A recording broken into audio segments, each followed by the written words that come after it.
حبايبي متابعيني، اليوم راح اسوي لكم رجلين البقر او الفراسم. تشريبة كلش طيبة وراح تعجبكم. ونبلش بالطريقة، نخلي مي حار اول شي ونفوره فورة واحدة ونذبه ونغسله غسلة مضبوطة، ونرجع نحمسه مع البصل والثوم والبهارات. انا خليت الفراسم او رجل العجل خليتها بالماء الحار غلوة واحدة واطفيها، وتابعوني.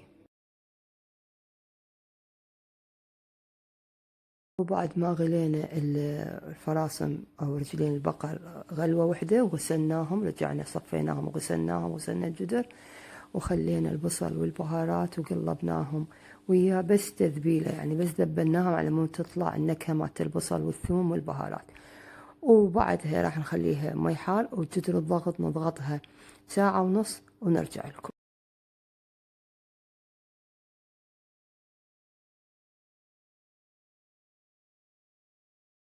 وهسه متابعيني راح نسوي الخلطة اللي راح نخليها للباكة او للبراسم. ثوم دقيناه هو والملح،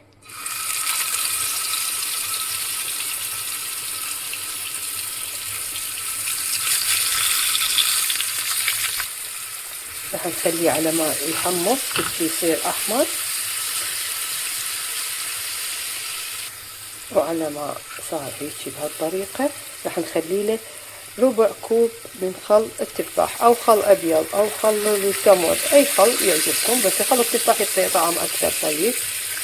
هذا ونضيفه للباقة، هاي الطعم راح ينقله مكان ثاني من الطعم واللذاذة. وراح نخلي على الأكلة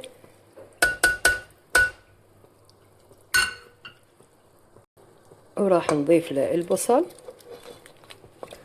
والنومي، هذا عندي نوم مقشر، بصل خليت، وهذا فلفل حسب الرغبة كيفكم انتو، واذا حتى لو على الجدر العادي خلوه، بس انا اريد مستعجلة اريد يستوي بسرعة. هاي هي الخلطة.